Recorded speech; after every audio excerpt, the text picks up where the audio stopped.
The pursuit of the 13 convicts who escaped from Folsom Prison became the responsibility of the El Dorado County Sheriff when they crossed the county line shortly after their escape. After exiting the prison, the convicts' flight began near Mormon Island, northeast of Folsom Prison. El Dorado County Sheriff Archie Bosquit's pursuit began in Clarksville, which is now El Dorado Hills, moving to Salmon Falls, out to Pilot Hill, between Coloma, Lotus, and Auburn, and then to Jurgens Ranch, north of Rescue along Weber Creek. From there, the chase continued throughout the county, eventually leading to Diamond Springs and up Pleasant Valley Road to the Grand Victory Mine near Hanks Exchange, with Manzanita Hill located adjacent to the mine. Please be aware that several men and 2 horses die in this telling. My friends called me Archie. Sweet. I'm buried right over there. I was sheriff in this county from 1898 to 1907. My son Dallas was my chief deputy during much of that time. We had a good run. But I'm not here to talk about the good times. Yes, I was ostensibly in charge of the ill-fated pursuit you've come to hear about. Now, I say ostensibly because from the start, that situation was impossible to manage. We were chasing desperate, heavily armed men who'd committed murder unflinchingly in order to make their escape. That pursuit required coordinating the movement of hundreds of armed men, and all of them were itching for a fight. Now, many were volunteers with little or no training. And by contrast, we had a National Guard company with an abundance of training, just not in the low visibility, steep terrain, brushwhacking manner needed to survive. Bad decisions were made from the get-go. Mistakes were made. But we kept at it. In many ways up here, it was still the Wild West. And posses were a mix of deputies and volunteers who showed up just to get in on the action. It is a miracle that we didn't shoot each other, although there were some close calls. And communication was difficult. And for better or worse, each posse made their own decisions. Yeah, this was hard. For me, personally. What should have been the penultimate accomplishment of my law enforcement career culminated in the senseless death of 2 fine boys. We let the men who did it get away. But I'm here to pick up where Mr. Spreckles left off. After releasing the warden and the 2 prison officials, the convicts commandeered a wagon and a team of horses, taking 2 additional hostages. Now, it's Monday morning, July 27th, and we have 7 guards and 2 civilians being held hostage by 12 convicts. And all of them are headed towards Pilot Hill on what is now Rattlesnake Bar Road. Everybody's with me.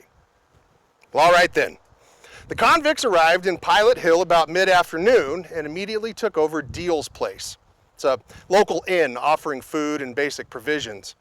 They demanded dinner and then sang songs and slapped each other on the back for their good fortune, all the while helping themselves to food, clothing, camping supplies, money, a pair of binoculars, and Deal's best cigars.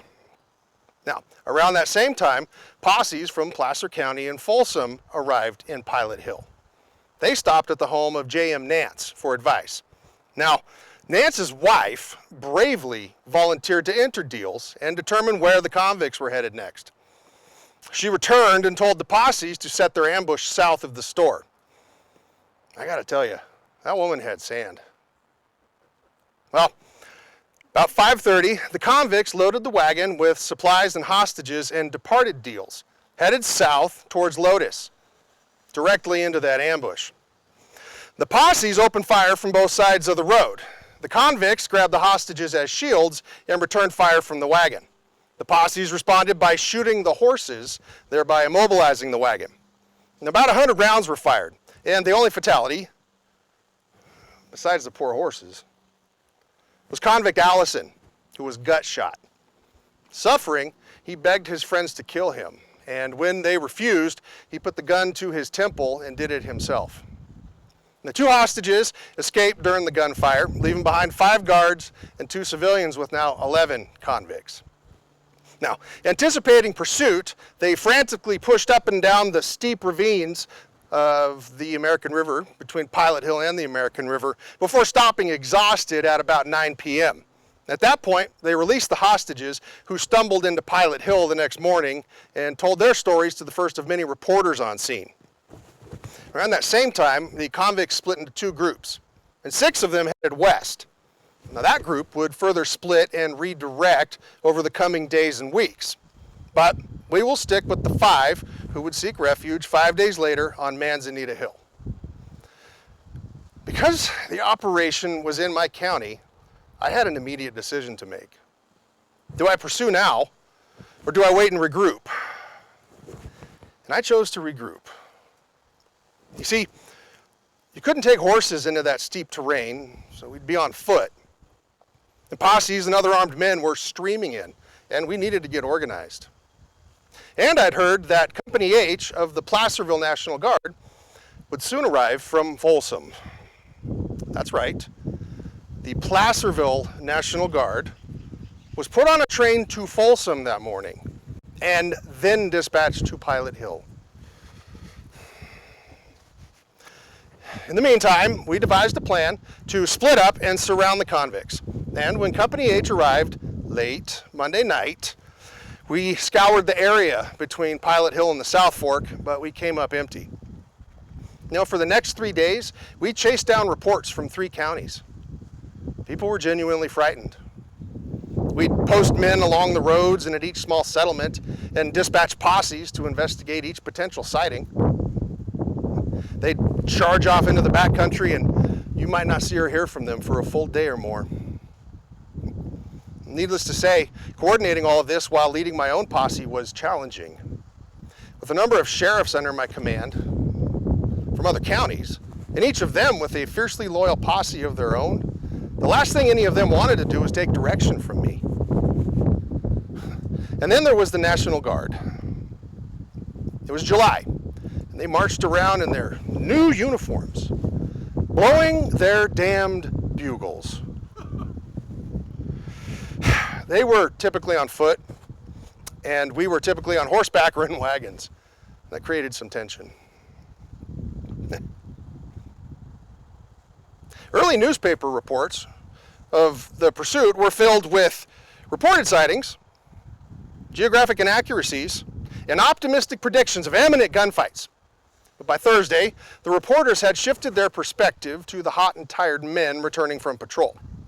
What they got was an earful of inflammatory complaints, exaggerations, unfounded rumors, and flat-out gossip, which was reported as news, adding a layer of resentment to an already difficult situation. And to make matters worse, they made us all look foolish when we inevitably stumbled upon each other out in the field. Some poor sleep-deprived scout would hear something in the brush, and then the next thing you know, volleys of gunfire are erupting through these canyons. I got caught literally in one such incident on Greenwood Creek. That's humorous, in hindsight. Towards the end of the week, we began to receive reports of sightings way out on the American River near Weber Creek. We scoured the area, but came up empty again. What we didn't realize at the time was that the convicts we were chasing were now the guests of the Juergens family on Weber Creek. Mrs. Juergens had several daughters and didn't want any trouble. So she hosted our convicts for at least 2 nights without anyone getting molested. They played the piano, sang songs, and had a fine time. After the convicts departed Mrs. Juergens' company, we received reports of sightings way out in Pleasant Valley. County Supervisor W.W. Hoyt's 14-year-old grandson, Fred Twitchell, was picking apples on Oak Hill Road when he spotted 5 rifle-toting men walking funny. He told his grandfather, who examined the tracks and concluded that these were men trying not to leave any. They flagged down their neighbor, Lizzie Cousins, on her way to Placerville and asked her to report that suspicious men were seen headed southeast on Pleasant Valley Road.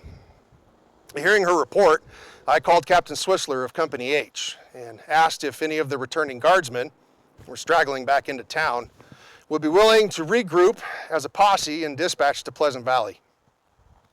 The first detachment was led by Lieutenant Smith and some members of Company H. And Dallas, my son, also raised a small posse and was right behind them. When Company H arrived in Pleasant Valley, Mr. Hoyt pointed out the tracks, and the guardsmen followed them to the Grand Victory Mine. And once at the mine, the foreman reported that earlier, a couple of fellas had come by looking for food. Then those two had joined 3 others, and all 5 had headed toward Manzanita Hill. Lieutenant Smith sent some of the guardsmen up the hill with Private Bell in the lead. Then Lieutenant Smith and another guardsman took flanking positions. Privates Gill, Jones, and J. Festus Rutherford worked their way up the hill through the heavy brush and were close to the top when Private Bell hollered, "There they are, boys!" and a volley of Winchesters replied from the hilltop. Private Gill was struck in the shoulder, but he managed to return fire and drag himself off the hilltop. Private Jones was struck several times, including a soft-nosed bullet to his head, and he died instantly. Private Rutherford received multiple wounds that would prove fatal, but he managed to fire off 6 rounds before he perished. Between 70 and 100 rounds were fired, and the smoke from the gunfire cloaked the hills so much that no further damage was done after the initial volley. Dallas and his posse arrived and provided cover for the remaining members of Company H as they retreated from the hilltop, having to leave behind their fallen comrades. Securing the perimeter as best they could, a runner was sent to Placerville for reinforcements. Those showed up in force for the next few hours. By daybreak, 400 men had arrived at Manzanita Hill. Lieutenant Smith had continued to secure the perimeter as best he could overnight, reinforcing it with more. And sadly, the mostly deaf L.P. Springer of Ringgold was shot and killed when he failed to respond to the loud challenges of 2 guardsmen who mistook him for a convict in the night. Well, in the morning, the plan was made to burn the hill from the back, away from the fallen guardsmen, and shoot at whatever emerged from the flames. But nobody emerged. The convicts had escaped. It was obvious they had abandoned their position soon after the gunfight. They left behind food and water and guns and ammunition. And I wish I could tell you that the Manzanita gang were all captured, but 2 of the 5 got away. Convicts Murphy and Miller made it to Reno, where Miller was captured, but Murphy jumped off a bridge and escaped. He was never seen again. Convicts Theron and Wood also made it to Reno. Wood was captured while he was getting a haircut. He later committed suicide in custody. Convict Theron escaped and was never seen again. Convict Eldridge made it all the way to Seattle, where he was captured in 1904. He was tried and convicted of the murder of guard Cotter. He was later hanged at Folsom Prison. There were many heartbreaking moments in this pursuit. The loss of Rutherford and Jones, they're both buried here. And of course, Mr. Springer. I've come to accept the burden of these horrific realities, and I carried many disappointments to my grave. But questions that still haunt me? What if I'd gone first to Pilot Hill? What if I'd given chase? Why was Company H first sent to Folsom? And what if Lieutenant Smith had waited for Dallas to arrive before he sent those boys up the hill?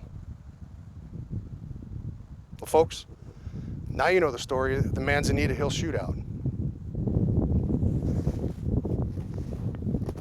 The burden of wearing a badge has weighed heavily on me, but it's a burden I will not regret.